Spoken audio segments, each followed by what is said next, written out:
जय हिंद एवरीवन। तो class 9th का ये क्वेश्चन है हमारे पास। क्लास 9 चैप्टर 8 एक्सरसाइज 1 का थर्ड क्वेश्चन हमारे पास हम देखने वाले हैं कि इसके अंदर हमें करना क्या है। तो सबसे पहले देख लेते हैं कि हमें गिवन क्या है। सबसे पहले हम देख लेते हैं कि हमें गिवन क्या है। यहाँ पे जैसा कि हम देख सकते हैं कि हमें बोला गया है कि एंगल ए को बाइसेक्ट करती है डायगोनल ए सी। तो इसका मतलब ये है कि एंगल 1 जो है वो इक्वल होने वाला है एंगल 2 के। ये बात हमें गिवन है यहाँ पे। चलिए और देखते हैं और हमें यहाँ पे क्या बात दी हुई है और क्या हमें पता करनी है। हमें एक बात और दी गई है, वो क्या है कि ये एक पैरेललोग्राम है, यानी कि ए बी जो है वो पैरेलल है बी सी के। चलिए तो इसी बात का फायदा उठाते हुए हम आगे देखते हैं कि हमें क्या करना है। अगर अगर हमारी ए बी जो है वो पैरेलल है, अगर हमारी ए बी जो है वो पैरेलल है डी सी के, एंड ए सी हमारी एक ट्रांसवर्सल का यहाँ पे काम कर रही है। ए सी इज ट्रांसवर्सल। ए सी जो है वो हमारी एक ट्रांसवर्सल का काम कर रही है। तो यहाँ पे अब हमारे पास क्या हो जाएगा, यहाँ पे हमारा एंगल 1 जो है वो इक्वल हो जाएगा एंगल 3 के।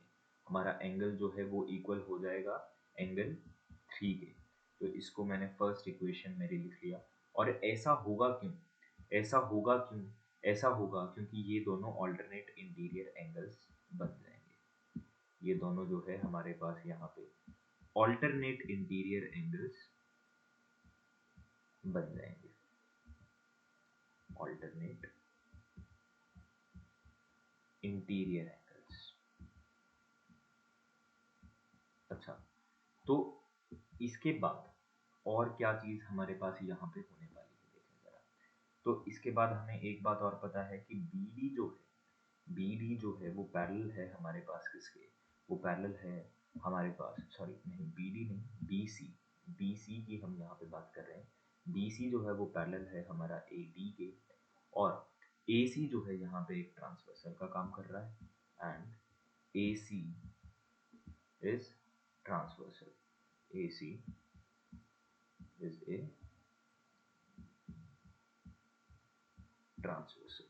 ठीक है, तो यहाँ से हमें एक बात और पता चल जाती है कि एंगल 2 जो है वो इक्वल होने वाला है एंगल 4 के। एंगल 2 जो है वो इक्वल होगा एंगल 4 के।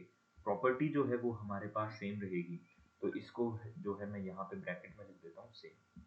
ठीक है, ये आप याद रखना कि सेम मैंने यहाँ पे किस लिए लिखा है, वो लिखा है ऑल्टरनेट इंटीरियर एंगल्स जो हैं, ये एंगल 2 और एंगल 4 बन चुके हैं, इसलिए जो है वो हमेशा इक्वल ही होते हैं। एक बात हमें पता थी, एक बात हमें पता ही थी, वो क्या थी, एंगल 1 इक्वल है एंगल 2 के। क्यों? क्योंकि ये तो हमें गिवन है, ये चीज़ जो है हमें गिवन है। और इसको जो है मैं यहाँ पे थर्ड इक्वेशन मान लेता हूँ, इसको जो है मैं यहाँ पे थर्ड इक्वेशन मान लेता हूँ।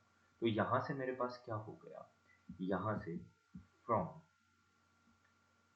From equation 1 2 and 3, from 1 2 and 3 हमें एक बात पता चलती है, वो क्या है, वो है हमारे पास एंगल 3 जो है वो हमारा इक्वल होगा एंगल 4 के।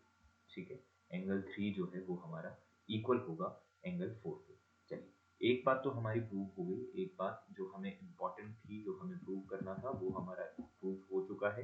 एंगल 3 इक्वल हो चुका है एंगल 4 के, जिसकी वजह से ए सी बाइसेक्ट्स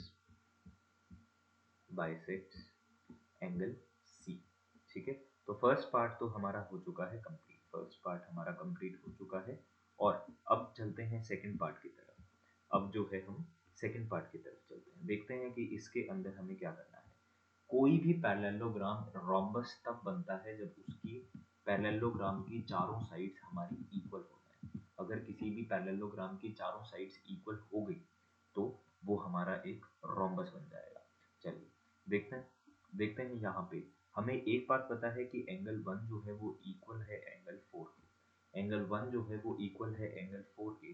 तो इसका मतलब ये हुआ कि BC जो है वो हमारा इक्वल होने वाला है AB के। BC जो है वो इक्वल होने वाला है AB के, क्योंकि ट्रायंगल पढ़ते टाइम हमने एक बात पढ़ी थी, sides opposite to, sides opposite to equal angles, sides opposite to equal angles,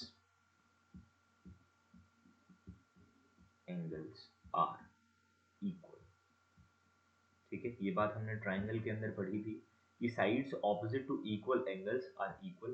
तो इसी से हमें पता चल गया कि BC जो है वो इक्वल है AB के। चलिए, तो सिमिलरली हम लिख देंगे यहाँ पे, सिमिलरली, और ज़्यादा आगे प्रूव करने की हमें ज़रूरत नहीं है, हम सीधा लिखेंगे similarly AB is equal to BC is equal to CD is equal to DA। ठीक है, ये सारे ऐसे ही इक्वल हो गए। ठीक है, और इक्वल होने की वजह से ABCD is a rhombus। ठीक है, ABCD जो है हमारा एक रोम्बस बन गया। चलिए, मिलते हैं आपके साथ नेक्स्ट क्वेश्चन के साथ, तब तक के लिए अलविदा, थैंक यू, गुड बाय।